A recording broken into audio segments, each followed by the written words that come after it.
But yeah, so anyhow, thanks so much for having us, guys. We're psyched to be connecting with you guys and happy to offer some value, hopefully, to your community tonight. So, you know, as Craig kind of mentioned, what we're going to be doing tonight is we're going to be diving into the overhead squat and breaking it down into a couple of its primary components, primarily ankle mobility and thoracic or overhead mobility. So, you know, if you have any questions, as Craig said, as you're going through, we have a bit of an order of operations that we're going to go through tonight. So we'll give you a minute right now to kind of get a dowel, get maybe like a book or like a 1-inch thick object that you can prop your feet up on at some point while I sort of go over how things are going to run. So it's going to be an active seminar. So hopefully you've got some space to be moving. We're not just going to be talking at you. We're going to be guiding you through some test retest movements along with some mobility drills. And so I'm going to be the one chatting. Dalton back here is going to be our lovely demonstrator. He's going to be going through all the movements. So essentially, I'll talk him through one movement. While I'm doing that, you guys can kind of get yourselves positioned to follow up on that. And then I'll probably talk him through a second one and give you guys an opportunity to kind of put some time into those drills and before we do a bit of a retest. So, you know, as you heard, we're doing the overhead squat. So it's kind of a love it or hate it sort of movement. Personally, I love it. Dalton, what do you think? I'm indifferent. Indifferent. Probably because it's not my most ideal position, which we'll find out shortly. Yeah, so the overhead squat, it has a lot of demands, right? So it requires good shoulder flexibility, thoracic flexibility, ankle mobility, scapular stability and strength, as well as a lot of coordination, right? To get all those parts sort of moving in sequence, right? So we're going to be trying to use the chat feature to get a little bit of feedback from you guys today. So let's just start it off by, you know, if any of you have difficulties with the overhead squat, if you find it to be a bit of a goat for you, you know, throw your hand up in the chat so that we can get a sense of, you know, who's going to be hopefully benefiting from some of this stuff tonight. So Dalton, first off, let's have you stand on up. I'll have you kind of post up sort of perpendicular to the screen, throw the bar up overhead. So if any of you have trouble finding the bar position for overhead, the way we like to do it is by having people sort of fold over at the waist, put the bar in the nook of their waist, and then slide their arms out to the side until their elbows are straight. That's a good starting point for finding overhead position or snatch grip. So I'm going to have Dalton take it up overhead, and we're gonna see why this is an indifferent movement, perhaps. So let's take it down to the ground there. So you can see Dalton's bar gets a little bit ahead of him there. The line of the bar is falling a little bit ahead of the line of the toes. This is one of the reasons that as a clinician, I love the overhead squat. Because as soon as you put any weight on this, Dalton, you can come back up. As soon as you put any weight on the bar, those inches ahead of the midfoot make a huge difference, and it really demonstrates kind of some deficits. And in Dalton, we're going to be kind of picking on a couple of his tonight. So a little bit of ankle mobility, a little bit of thoracic mobility. So why don't you guys all grab your dowel, throw the bar up overhead in a snatch grip position, and let's go ahead and get a sense of where your starting point is tonight. So when we're going into the overhead squat, we want to be actively pressing out overhead. We want to be balanced through the foot, so we don't want to be too heavy on our toes, too heavy on our heels. So focusing on finding that balance through the foot, pressing actively overhead, trying to keep that chest forward. Often we'll say kind of show your logo. You can see as Dalton approaches parallel, he sort of gets kicked over forward. So this is going to be a bit of our baseline test. So we're going to be checking in on this a couple times throughout the night, just to get a sense of like where you're, where you're at. But let's go ahead and do our first test. So we're going to start at the top and work our way down. So we're going to be taking a look at thoracic mobility. So we're going to use the seated overhead reach test. So for this test, what we're going to do is we're going to find ourselves against a wall. You're going to slot your hips directly up against the wall so that your back is sort of relatively flexed. The knees are going to be staying close to your chest. Okay, we're going to be gripping the dowel narrow. Narrower than shoulders. It's going to vary by person, but the key is that it's the more mobile you are overhead, the narrower you're going to go. The key is that when we retest this afterwards, that you're picking the same point on the dowel. Okay, so figure out a way to mark that, whether it's thumbs width apart or what have you. Dalton's going fully together, and what I'm going to have you do, Dalton, is I'm going to have you keep those elbows straight. I'm going to have you reach up overhead. Good. So we're going to try to get that all the way to the wall. Dalton's running into trouble with his rim. Good. And so he's coming up about 4 inches shy of the wall there. He's working really hard. Where are you feeling that, Dalton? In my mid-back, just above the scapula. Yeah, so that's one of the common places you're going to feel it, is kind of right between the shoulder blades, kind of mid-back area. Also, if you're feeling a little bit stiff through the lats, that's another down through the armpit. That's another common zone. Depending on where you're feeling it, you're going to find one of these next two drills more or less beneficial than the other. So go ahead and sit down. Take that bar overhead or the dowel up overhead. Get a sense of how that overhead mobility is. Dalton, maybe post up against the rack, so that you can demonstrate that from the side. Yeah, that way you can kind of see it from the side. Good. Has everyone had a chance to kind of run through that and get a sense of that baseline?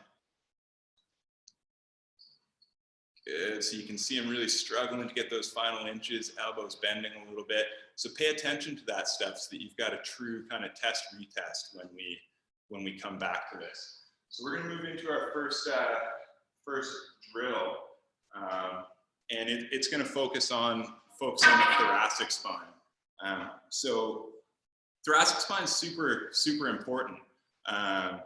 It comes into play anytime we go overhead, whether we're kipping, whether we're snatching, whether it's just an overhead press. So the thoracic spine is really integrally related to the shoulder joint. So if I'm going to have Dalton to spin sideways for me, so I'm going to have you lock out your low back there in a neutral position. I'm going to have you drop your upper back into just a little bit of flexion there. I'm going to have you take your arm all the way up overhead as far as you can there, Dalton. Good. And so you're blocked up there around 150 degrees. I'm going to have you change nothing except for I'm going to have you open up your thoracic spine. So lift your sternum to the ceiling and then go ahead and reach for the ceiling. So I like using this as an indicator of how integrally related the scapulothoracic and glenohumeral joints are, right? So going from there and then open up your chest, Dalton, and go up overhead. So this first drill is going to dive into thoracic mobility. So I'm going to have you all sort of get down on your hands and knees. So we're going to go into a 4-point position. So knees under hips, and I'm going to have you walk your hands about 12 inches ahead of your shoulders, okay? What I'm going to have you do from there is I'm going to have you rock your hips back down towards your heels. You're going to hit an end point, and that's okay. As soon as you hit that end point, what I'm going to have you do is I'm going to have you actively drive your chest down towards the floor So that may feel like a lot of work in that mid back area for some of you. If you're feeling stiff through that upper back between the shoulder blades, that's cool. Maybe this is where you stop, right? We're gonna hold that for 5 seconds and then we're gonna come back up. Good, and I'm gonna have you rock back down, Dalton. So I want you guys all to be doing this drill right now. So this is gonna be the first kind of test retest. So I'm gonna have you rock on down. We're gonna hold that for about 5 seconds. Now on this one, I'm gonna have Dalton demo a bit of a progression. So I'm gonna have him spin his thumbs to the ceiling. And from here, your arms are in a bit of a Y position. You can't quite see that because he's on a side profile here, but he's in a bit of a Y position. And from there, I'm just gonna have him alternately lift first his right arm, and then I have you hold that for 5 seconds. Coming back down. Okay, Dalton, this time when you lift your left arm, I want you to really keep that thoracic spine pressed towards the ground, okay? Drive that chest to the ground, don't let yourself twist. Great work, nice. Good, I'm sure you guys are all feeling this one if you've progressed onto the overhead reach. So what I'm gonna have you do, Dalton, I'll have you rock back up after this rep. Good, and rock back down. So I always like to sort of hit reset between repetitions. So I'll do, go down, I'll do a left arm, 5, 4, 3, 2, and down. And then right arm, 5, 4, 3, 2, and down. And then I'll rock back up. And then sink back down into that move. So we'll have you do 3 more of these, okay? So, you know, why are we not just hanging out down in a fully passive position? Well, I'm sure some of you have experienced kind of like a straight up passive approach before. You know, it can make some change, right? But I think something that often gets missed out on is the active control of that range. So once you've claimed some range, maybe with a passive technique, whether it's foam rolling or soft tissue reliefs, you know, we thoroughly believe in actively accessing that range of motion and really kind of diving into it. And so, and claiming control of that range of motion. So once you've done about 5 or 6 of those, what we're gonna do is we're gonna hop back to the wall sit. So we're gonna grab that dowel. Go ahead and maybe use the rack dowel. It's probably a better view, I think. Good. So everyone, go ahead and come back into that wall sitting position. Grab onto that dowel, palms up, hands close together. Okay, knees close to your chest, and bringing those arms up overhead, elbows staying straight. Good. How's that feel this time around, Dalton? Feel a little better. Lats are opening up a little bit. Mid-backs are not as resistant, but I still definitely feel some tension. Okay. At the top. I feel like keep my elbows straighter. Elbows are staying straighter. All right, so this next drill, so go ahead and, again, if you're seeing some change there, if you guys noticed a difference even with that minute or so of work that you put into that, you know, go ahead and throw an arm up in the chat, or, you know, maybe if you didn't say it, you know, go ahead and comment as well. We can always dive into some other alternatives, right? But give us a sense of how you're doing there. It's funny doing these seminars digitally. We're so used to doing this sort of thing in person, where we get visual feedback.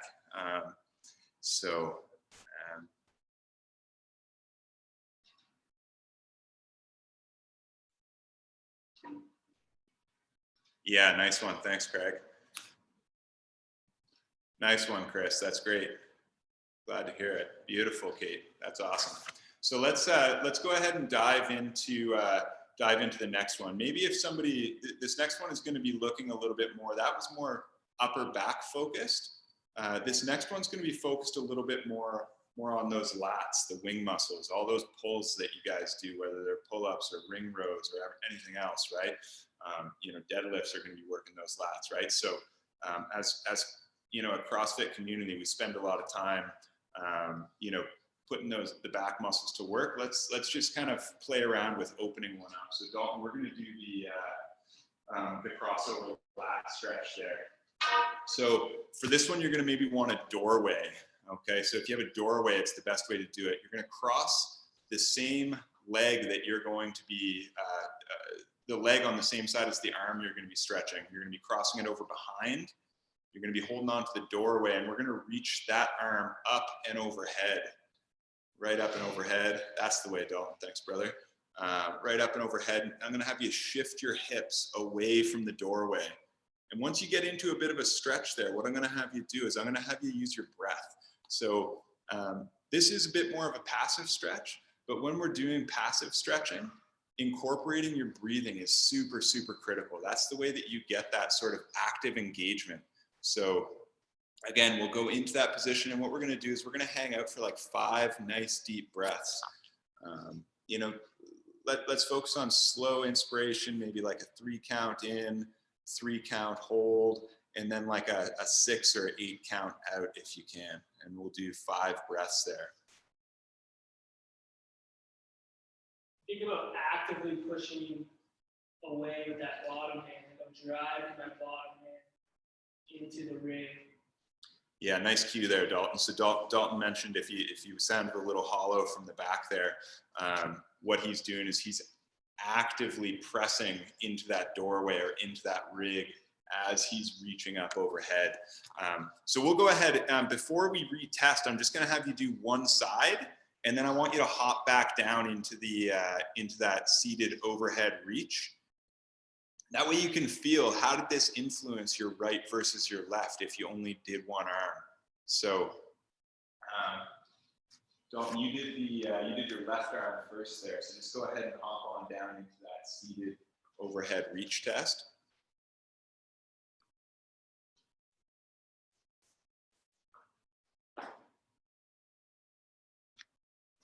Good. How did you guys all like that one? How'd that one feel? Have you all used breath work like that before, when you're going deep into a stretch? Again, personally, we find that in clinical practice, this is has a huge impact on making change more quickly.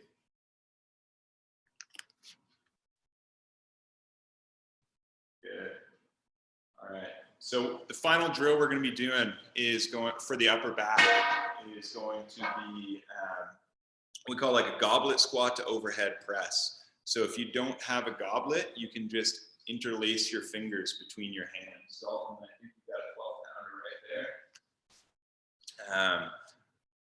So what we're going to do is we're going to grab that dumbbell if you've got one, something light. It doesn't need to be any heavier than 10 pounds.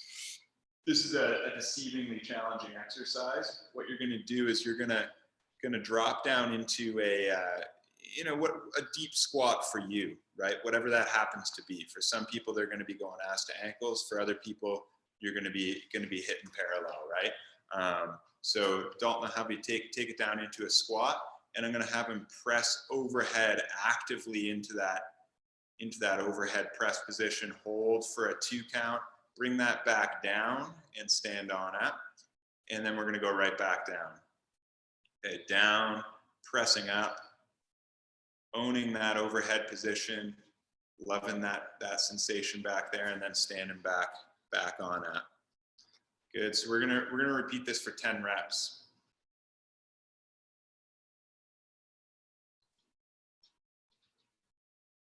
That's 3 Dalton. Good. So again,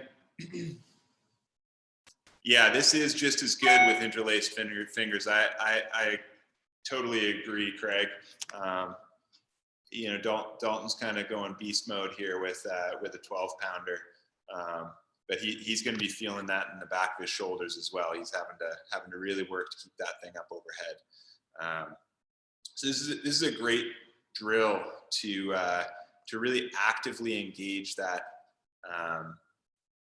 All like the paraspinals, the muscles on either side of the spine, especially down below the shoulder blades, muscles around the shoulder blades that really create that stable platform for overhead work.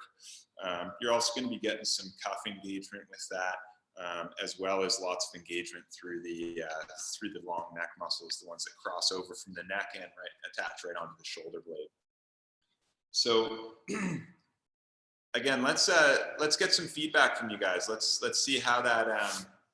Let's actually maybe throw the bar back up overhead.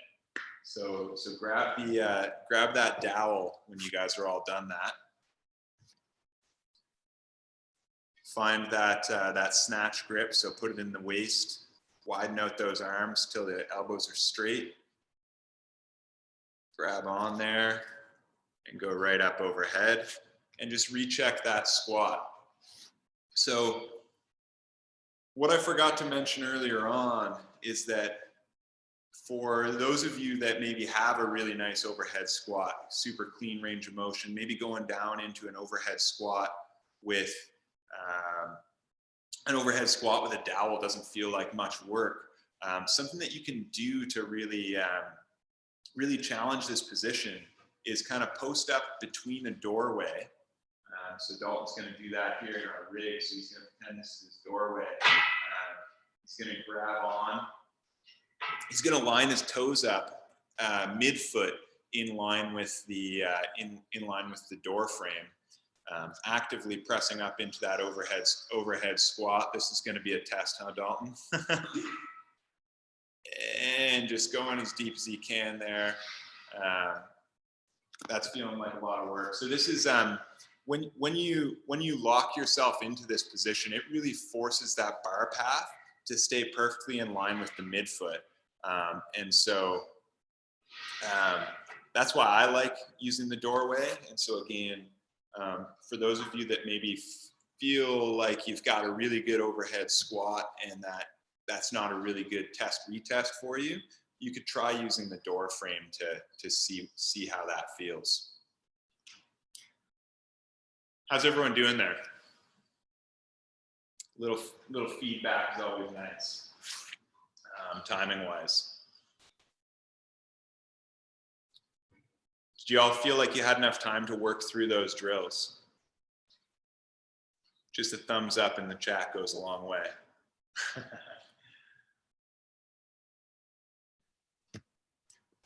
Yeah, so far, I'm just going to jump on the mic. Those drills are pretty solid so far. I really like the breath work because that's, again, something that we don't do a ton of. So that was a good cue there. And I'm just going to quickly plug our functional mobility class for Alchemy on Lock Street. Casey does a ton of work on breath work and how it relates to mobility. So jump into one of those classes if you get a chance. On that note, we'll flip it back to Don and we'll get into those. Nice one. Yeah, we love breath work, man. You know, it's like often step one when people show up with acute low back pain for us, we dive right into the breath work and start trying to get people try to get people relaxing those tissues and using that to you know, create some stimulus down there. But yeah, it's great use there. CJ, no open wall or door. Fair enough. Yeah, that's you know, all of this stuff can be applied without a wall. It's just a little bit more challenging. You know, for the wall sitting stuff, you could have very well done just like what we call like a Z press, where you're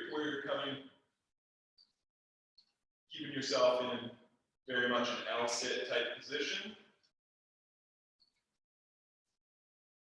and pressing up overhead. So that's something that you can use as a bit of a pre-test, post-test for some of those thoracic drills if you maybe apply those after the seminar, just to kind of test things out. All right, so what we're going to be diving into next is one of the other kind of more commonly limited areas that influences the overhead squat, and that's the ankle. So you know, we often see this in people who have rolled their ankles chronically in the past, and they never really fully rehabbed that ankle dorsiflexion, that ankle bend, right? So Dalton swings sideways. So that's, as that knee travels out over the toe, that's known as dorsiflexion. So that's the movement that is that's super critical to overhead squats. So we can actually demo an overhead squat with the knee blocked. So if we block the knee from going out over the toes, Dalton's going to do that with a bench. You can do that with any number of things, but if he does a overhead squat with his knees blocked, Dalton, just turn this just a few degrees, that way it's more square with the camera, right? If he does an overhead squat with knees blocked, you can see how far forward he has to lean through the waist to get down there. So then he's going to keep his feet right in that position, pull that out of here. And unfortunately, Dalton has the trifecta. He's got the upper back restriction along with some, so when his ankle improves, but you can see that he's able to get quite a bit deeper into that movement with less forward lean. So that's why we're going to dive into the ankle next. So kind of keeping on trend, we're going to do a bit of a retest here. So the test that we're going to use is what we call the knee to wall test, which you may be having trouble seeing his knee there. I'm going to just move in a little closer there. That way we can get a better view. All right, so what we're going to do is we're going to go ahead and throw our foot down in front of the wall. We like to use 4 to 5 fingers as a gauge. Generally, we want to see 10 to 15 centimeters of distance from your big toe to the wall when you're going knee to wall. Generally, that's about 4 to 5 fingers, depending on the size of your hand. Okay, so the key here is that we're keeping the heel down, right? So Dalton's stabilizing with the web space between his thumb and his index finger, stabilizing his knee, his heel while he's reaching his knee forward to the wall. So go ahead and do a test of this on both sides. Check your left leg, then check your right leg. And when we go through this next series of drills, what I'm going to have you do is focus in on the more limited of the two. Who's able to get 4 fingers to the wall?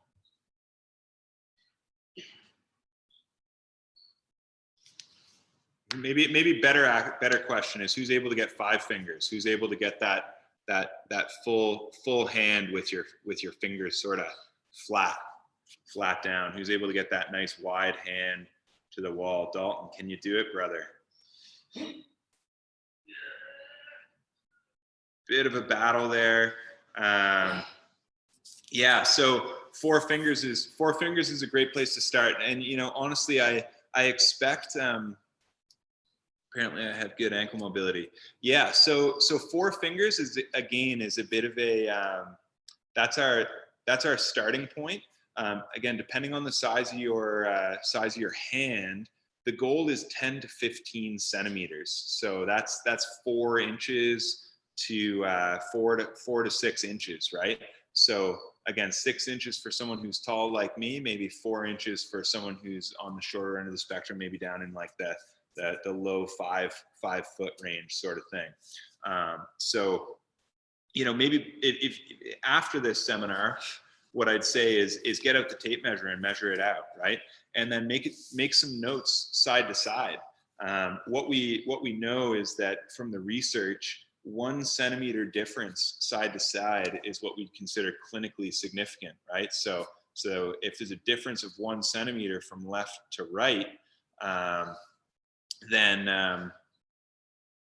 again that may be impacting the way your body's moving.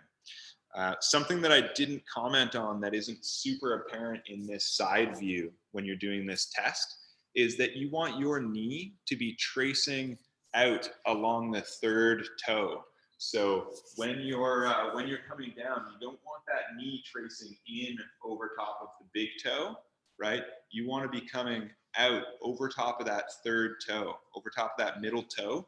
That can make a huge difference in the amount of mobility that you actually are able to present with in a stable, strong, externally rotated hip position, like a nice, strong, powerful position to kind of pull out of a squat from. So that's something to consider as well. But let's go ahead and dive into our first drill.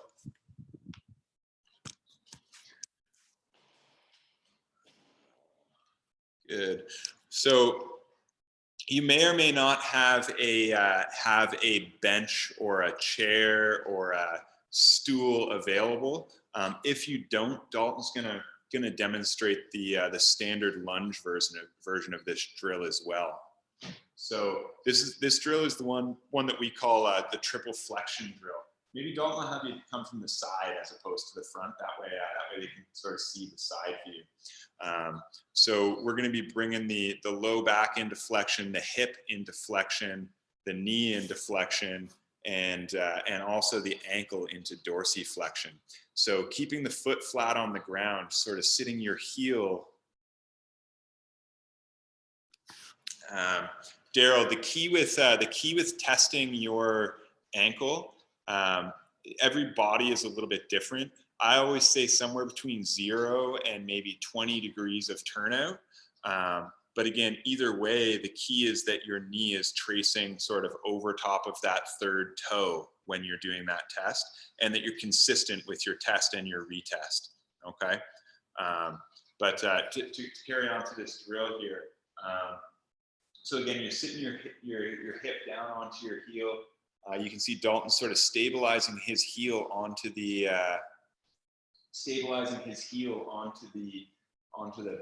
plinth there, onto the bench, and then he's sort of scouring laterally. He's using his elbow to sort of pry that knee outwards a little bit as he's pulling his body weight down onto his thigh. So he's thinking of trying to drive his knee down into his heel, really getting a good load down through the Achilles, through the calf muscle complex, maybe in through the inside of the ankle, through tibialis posterior tendons.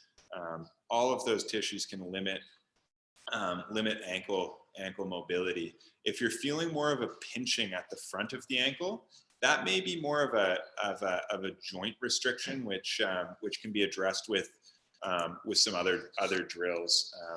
We've got a little summary PDF sheet with some links to videos that we'll happily send out to anyone who wants it. Just pop your email in the Zoom chat if you want that sort of summary sheet. It'll go through all of these different drills, as well as some kind of additional drills that might be beneficial depending on different cases.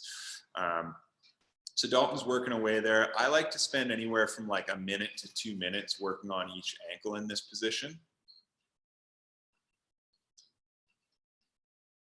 How's this feeling for everybody? Is everyone getting able to get a good amount of pressure down through the through the calf muscle complex and into the Achilles? So Dalton's going to move into if you don't have a bench, he's going to demonstrate the half kneeling version of this. So the key with the half kneeling version, it's harder to get your body weight into it, but the key is really driving kind of down through the knee as you lean your body weight forward with your chest, or sometimes I like to use my forearm to really drive forward. So once you find that sort of, the ankle's interesting in that there's these different vectors or different rays of movement that you can explore. So once you find that corner that's the most restricted for you, whether that's, straight out over the third toe, or maybe diving out over top of the fifth toe, maybe it's kind of prying that knee laterally or outwards a little bit. Once you find that corner that's most restricted, you can just spend a bit of time there. Feel a stretch in my glutes too. Yeah, you will, Kate, for sure. Especially in that triple flexion version, because you're really kind of winding your hip up into flexion and outward rotation. So that's great. I mean, twice the money, right? Double bang for your buck.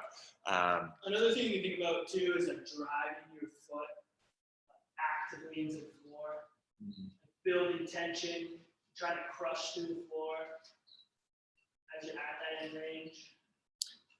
Yeah, so Dalton brings up a really good point. It's sometimes nice to use a little bit of what we call like a contract relaxed method, where as he said, you're trying to like really crush into the ground and then relax and sink deeper into it. Another good cue for ankle bending is sometimes if you're actively trying to think of pulling your foot off the, like pulling your toes or pulling your forefoot off the ground as you're going into that, you'll get some engagement right up through the front of your shin into tibialis anterior muscle, which is going to be actually the next drill that we dive into. Just go ahead and grab a 10-pound plate there. So for this drill, what we're going to need to do is you're going to need to find something that's about an inch or two off the ground. Okay. So Dalton's using a plate in this situation. Before we dive into this, though, let's jump back to the knee to wall test. Let's hopefully you all sort of found where your barrier was, whether that was 4 fingers or 5 fingers, or whether it was wherever, however deep that happened to be for you, right? But maybe checking back in, how's that feel? Does that feel any different? Are you able to sort of keep that knee pressed out to the side, to the outside a little bit further, at that same range of motion? So whenever you're using a drill, right, whether that's a mobility drill or an active control drill, it's so important to have a test and a retest, right? Because we're all busy. We all want to maximize our time, and if something's not having an impact, right? Sometimes it's just dosage, right? Sometimes it's just time under tension. If you've got a really chronic stiff ankle, maybe it just needs a little bit more time and a little bit more load, right? But using a test retest is nice, especially if you're doing it as like a movement prep for a workout, right? Who noticed some change in their ankle dorsiflexion with that move? Even just with a couple of minutes, 3-4 minutes, big difference. Yeah, nice one, Craig. Hype. You know where you can put a little TLC in to get some overhead PRs once you're back at it, brother. Good. Psych. Glad people are noticing some difference with even just a couple of quick drills, right? So I think it's really powerful to do test retest and see that you can make changes. I find it personally, I find it really motivating, and learning a little bit about your body and how you can identify an issue and then self-manage that issue and improve your performance or improve how a movement feels is just like, I don't know, maybe I'm a movement geek, but I think that's super exciting. What about you, Dalton? I'm with it. Yeah, that keeps it pushing forward. I think the key is you're going to see, intercession changes most likely. It just shows you that there's room to work, and then as we can see, for me to work, but consistently doing that over time is when we see the bigger changes, right? When we compound those windows together. Yeah, consistency is king, right? So, making these like quick changes in a session is great. As Dalton said, it gives you that insight that, hey, difference, like you can make change here, right? But in order to have that sort of long-lasting change where you see that improvement compounding over time and really sort of sticking, it takes consistency, right? So let's go ahead into this next drill. So this is a little bit more of an active drill. So we just did a bit more of a passive drill, just kind of getting some load on those tissues and spending some time under tension, right? And we did a little bit of active work there while you were pulling your toes off, right? But this is going to be a little bit more of an active drill for dorsiflexion. And so again, you're going to elevate your toes just a little bit off the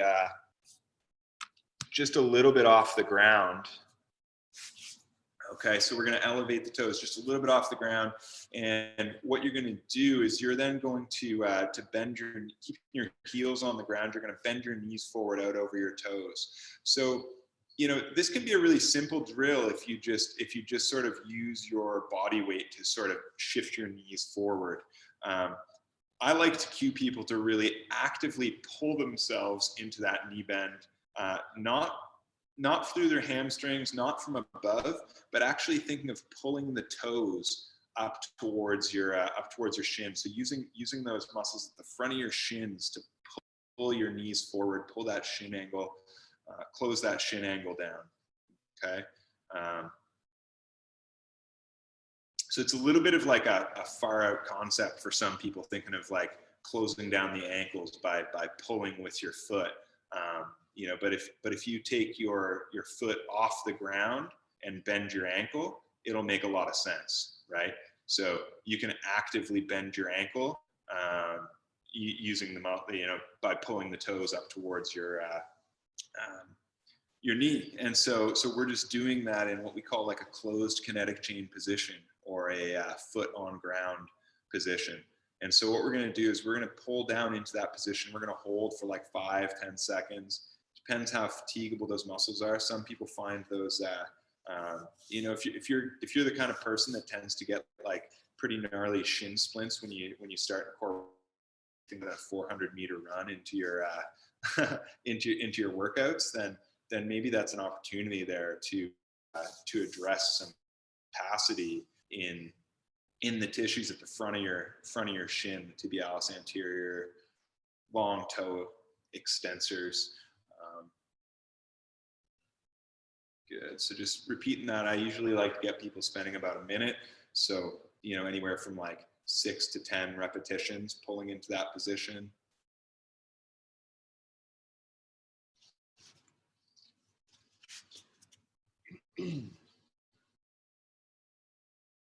Nice, cool. So,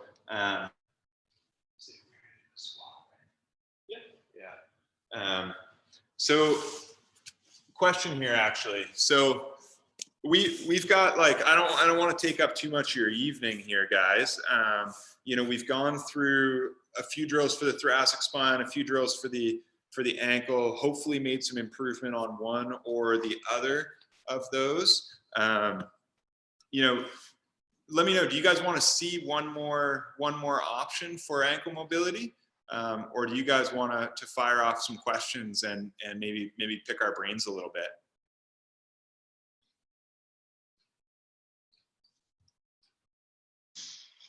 If it's faster, guys, feel free to quickly unmute yourself to let us know. I know sometimes the group chat's a bit tough. I had a quick question about stance and last stretch. Are your feet shoulder width apart when you're doing that stretch? Sorry, on that last mobility exercise? Yeah. Yeah, so more hip width apart. So you're sort of straight in line there. Yeah, good question. Dalton demonstrated. Are you pushing your butt back like a squat, or you're just kind of kneeling down? Yeah, so it's more of a knee bend. It's not like a squat. It's more of a straight up knee bend. And again, you're trying to think of pulling your shin forward into that lean, right? Oh, okay. Okay. So it's sort of like doing that movement right there, but with your foot on the ground. You're thinking of using these muscles here to pull yourself into a knee bend, right? So coming here and you're Got it. Okay. okay. And so for me, that's a little bit not quite high enough stack to feel it. So depending on how mobile your ankle is, you might need a little bit of a higher or a shorter stack. Okay. Okay. So in a general overhead squat, your stance should be should be shoulder width apart, or no. Sorry, this is a mobility drill for the ankle. Right. No, I mean, anyone who can like, if you can do it that way, that's like boss status for sure. Everybody's squat width is going to be a little bit different, right? You know, but generally you're looking a little bit more like shoulder width, right? And some people might even have a little bit more turnout Again, it all depends on where your mobility is in your hip, where your mobility is in your ankle. Because the overhead squat is such a challenging movement from a shoulder mobility, thoracic mobility, hip mobility, ankle mobility perspective, our body's going to find these different kind of paths of least resistance to make it happen, right? So, you know, what is ideal? It depends on the individual, because, you know, but I don't know, maybe If Craig, I can just jump in for a second there, Don. Yeah, thanks. Yeah. Yeah, what I was gonna say, much like everything we do in the realm of movement, and especially in CrossFit, there is no perfect position. There's just optimal positions, and more so optimal positions for that day. So you might find today doing a shoulder width overhead squat is your jam. You might find tomorrow you're standing a bit narrower, or depending on the other workouts you've done, maybe previous injuries or ailments creeping up, you might have to go a bit wider that day. So I think the general message that I'm getting from Don and Dalton here is to just explore position, and don't be so hung up on like the only way it can be done is by doing it this perfect way. Like test, try, like we're doing tonight. Do a little test with the PVC pipe, do some of these movements, try a different position as your new baseline, and yeah, play around with it. Yeah, I do find it's always harder to do like a dumbbell overhead squat rather than a barbell overhead squat. And I think it's just the weight proportionate to like your body type thing. So. Yeah, I mean, the barbell, you can sort of support yourself a little bit, you know, if you can sort of like, you know, self-correct a little bit. I find when a dumbbell gets out of line, it's hard to catch up from that, you know. Awesome, thank you. Yeah, I'm definitely still exploring the dumbbell thing. Lots of exploring for the dumbbell overhead squat, just constantly. Awesome. Yeah, this was great. I think can we get another retest of that overhead squat? I think to see how the ankle stuff worked. Yeah, nice one, Craig. Yeah, I totally gapped on that because I had asked whether they wanted another drill for that or not. But yeah, let's check that overhead. Get that snatch grip, pop it up overhead. Dalton, let's see what you got, man. Where do you feel? That actually looks a little bit better, Dalton. Yeah. You're not that Legs feel better. Yeah, dude. Yeah, you're dropping a little deeper into that, and you're getting a little further overhead. Or sorry, it's not quite as far ahead of your body. Nice. How'd everyone else do? How's everyone else liking that overhead squat after a few drills?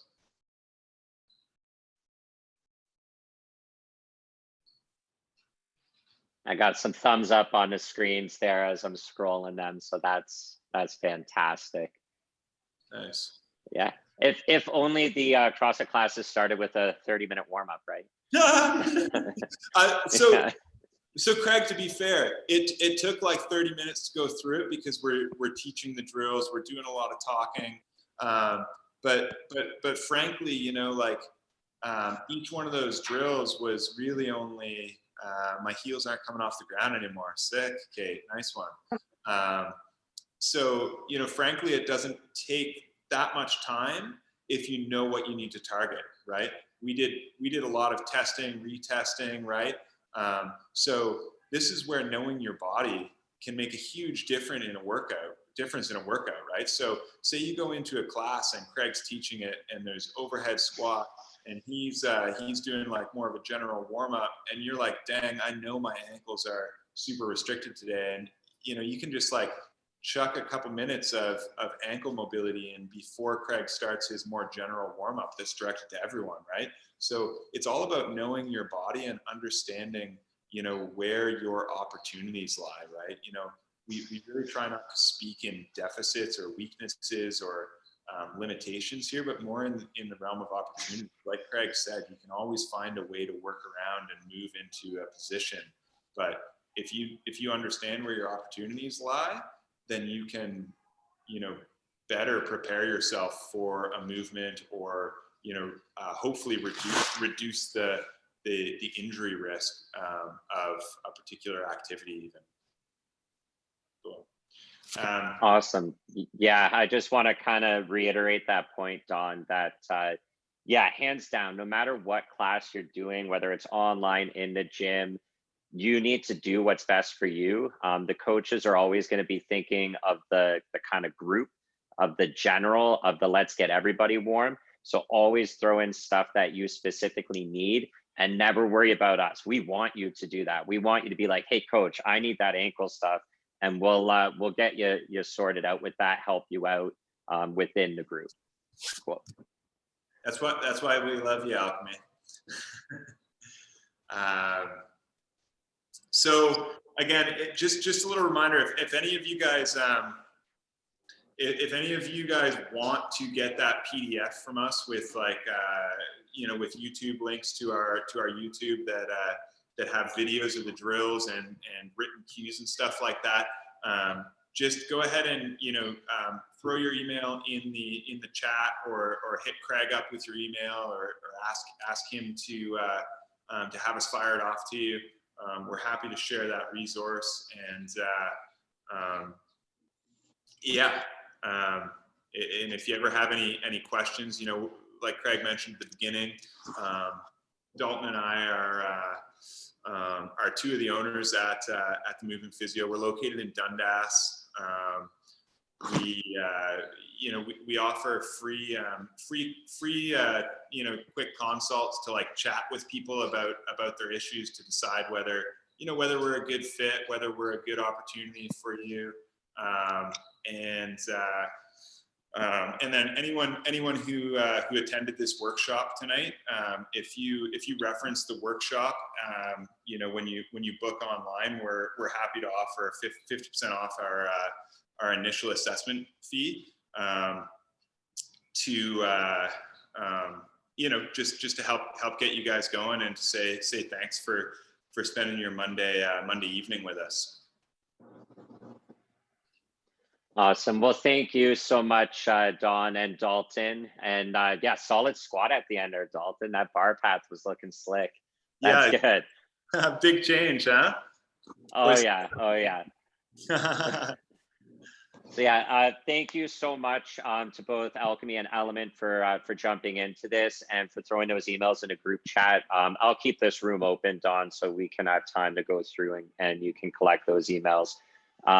If there are any other questions anyone has, feel free to unmute yourself now, ask away, or you can always fire an email to info@alchemycrossfit.com, and we can help you out. Yeah, you guys can also always email us at info@themovementphysio.ca if you guys ever have any kind of clinical questions or what have you. We're pretty open. We just love helping people, get back to the things that they love doing and perform their best. So thanks again, everyone, for coming out. Awesome. Thank you. Thank you so much.